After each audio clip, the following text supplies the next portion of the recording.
Give me an example of a fake invisible catastrophe.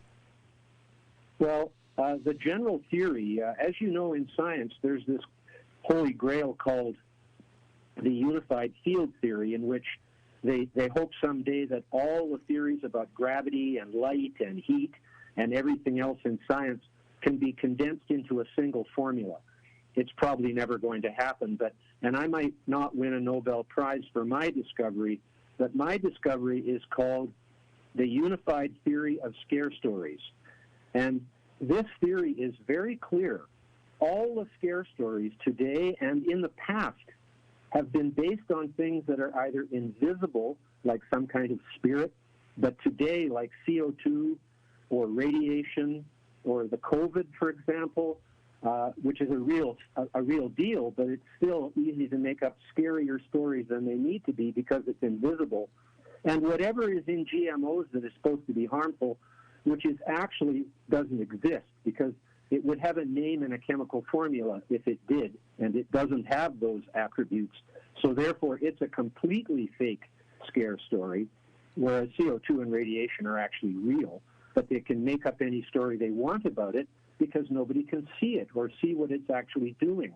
And this goes also for things that are remote, like polar bears and coral reefs, where the average person is not able to truth or observe or verify the situation for themselves, and therefore must depend on the people in the media, the activists raising funds on these scare stories, the politicians who promise to save your grandchildren from a certain death, and the scientists on serial government grants claiming that the science is settled on one hand and saying they need more money next year to study it further on the other.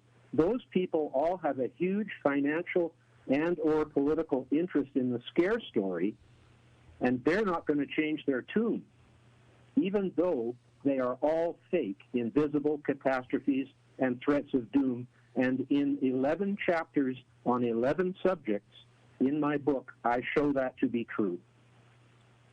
I would like to tell you my reaction. I've been biting my tongue. I speak to a lot of people, and most are very bright. But there is a special type of brain that I particularly appreciate, and that is the original brain. What you just said is so intelligent and original that it is sort of mesmerizing. The invisibility of the threats, or the utter remoteness. That's right. Nobody meets polar bears or sees the coral reefs that are supposedly disappearing because of heated oceans. We don't see the carbon emission. It's fascinating. So there's this, we're supposed to embark on world-changing, I think world-crushing policies based on what you call these invisible catastrophic threats. When did you realize this first? I realized it in its entirety not that long ago, after studying the environment for 50 years. I did coin a term, the invisible poison, some time ago, to talk about things like pesticide residues in food and other things that are said to be harmful to us even though we can't see them. And I guess it was in relation largely to GMOs that I coined that term. Because the truth is, whatever is in the GMO that's supposed to be the genetically modified foods that is supposed to be harmful can't even be seen with a 10 million times electron microscope. That's because it doesn't exist. If it did, it would have a name and a chemical formula. Everything has a chemical formula. So the simplest of scientific minds should be able to see that immediately, but that, as you say, that's not necessarily how minds work. You know, here's something to think about. Every single doomsday story, end times, apocalypse scenario, since the beginning of civilization, has been untrue. Otherwise, we wouldn't be here. In other words, doomsday stories are never true. Oh God, I love your mind.